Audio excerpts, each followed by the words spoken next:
Hey everyone, what is going on? Mathias with Live. I hope you're all doing well today. I hope you're all having a great day. Today, in this video, I'm going to be starting what I hope will be a brand new series on the channel where, in a similar style to my Payday 2 news videos, we're going to be talking about news generally in the gaming industry. Just picking out articles I've found recently that have been quite interesting and have some things I'd like to discuss or go into more detail with. So, without further ado, let's get into this brand new show. It's not got a name yet. I'm not quite sure what to call it. If you guys have an idea, leave it down in the comment section below, and you never know, your idea might be the name I pick up. But until then, let's get into some news and talk gaming.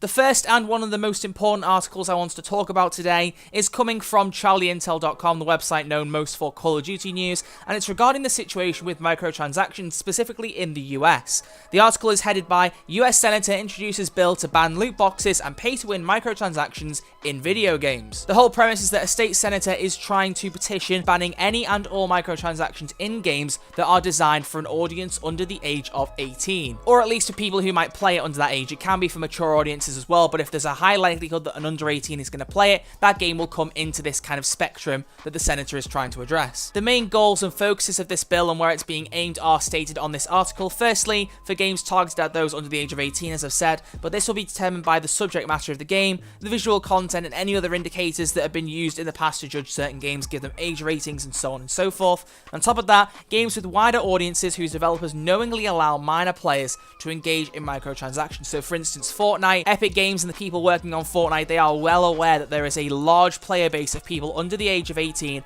playing Fortnite who day in day out spend money to get V-Bucks as microtransactions in the game. So Fortnite is the biggest offender here. There's plenty of others that can fall into that as well, but it's the best example I can think of at the time. Interestingly enough, one of the main reasons for this bill being put into action is to do with Candy Crush. I mean, I don't play Candy Crush. I'm not quite sure how big a player base it has, although I'm pretty sure it's one of the most popular mobile games in existence, so I'm not really too surprised by that. But obviously that is a game that is not designed for 18 or older. That's like any and all age range, so children and definitely people under the age of 18 generally will fall in great amounts under that restriction that the senator is trying to uphold. What's very interesting though is that the Entertainment Software Association, who I think overrule the ESRB, who basically give age ratings on video games in the US, they came out with a statement in response to this bill, saying numerous countries including Ireland, Germany, Sweden, Denmark, Australia, New Zealand and the UK have determined previously that loot boxes do not constitute gambling. We look forward to sharing with the senator the tools and information the industry already provides that keeps the control of in-game spending in parents' hands.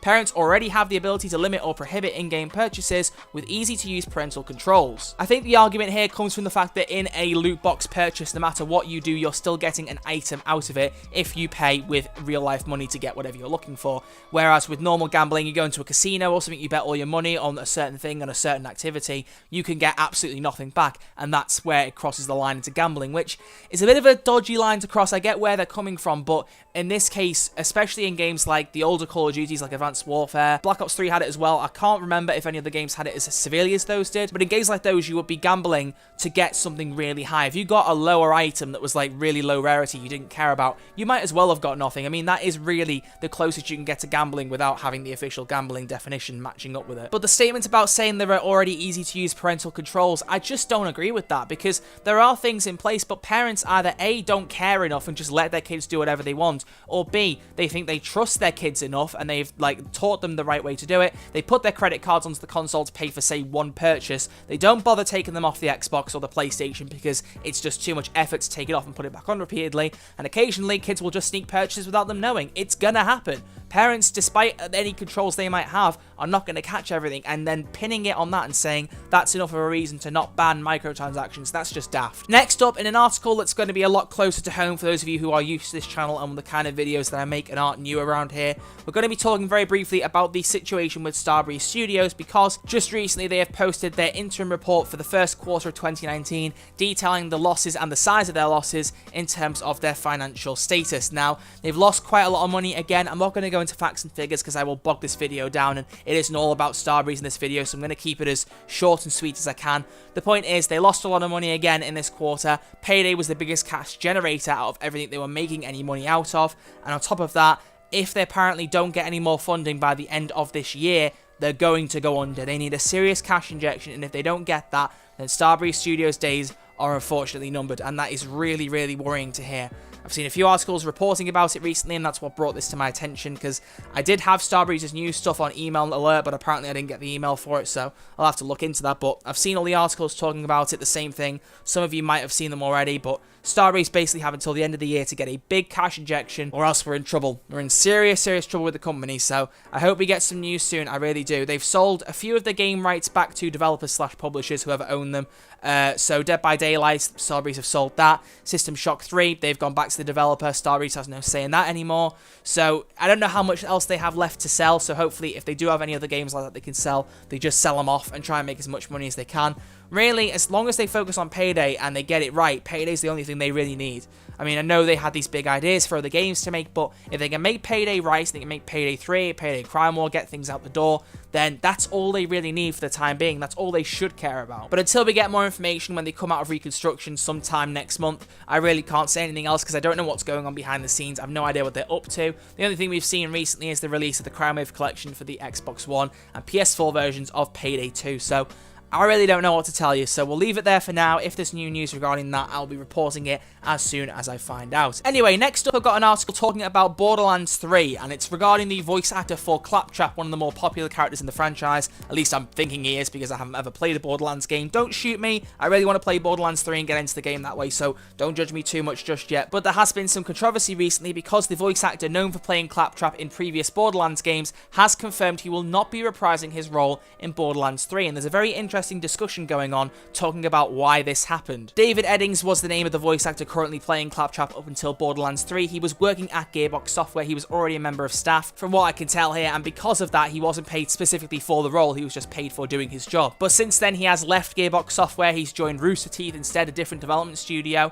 and because of that, in wanting to reprise his role, he was asked that he would be paid individually for that role, which is more than fair. I'm sure we can all agree. But apparently, he was told to stick it where the sun don't shine, and that he was not going to be able to come back and play Claptrap just because he'd asked for money. The thing to remember though is that there is always two sides to a story, and in this case the second side is just as interesting. Gearbox's CEO Randy Pitchford recently tweeted out talking about this issue, saying that the issue today is that Mr. Eddings is bitter and disgruntled about having been terminated, and that he was offered 2 times the scale and he refused. He then said he didn't want him to do it unless he wants to do it, as motivation affects performance. But there seems to be a lot more behind the scenes, with Eddings claiming that the CEO assaulted him during one at a convention in 2017. There's a bunch of other allegations here, so it seems like there's a little bit of a fight going on as to what the real reason is as to why Claptrap hasn't come back with the same voice actor for Borderlands 3. It's a bit of a mess, and there isn't really any clear confirmation as to what's going on, so it seems like a case of he said, she said, or should I say he said, he said. So it's a bit of an interesting one, but I'm interested to hear what you guys think about the situation. Do you want Claptrap's original voice actor to come back? Do you think the new one is just as good and just as passable for the time being?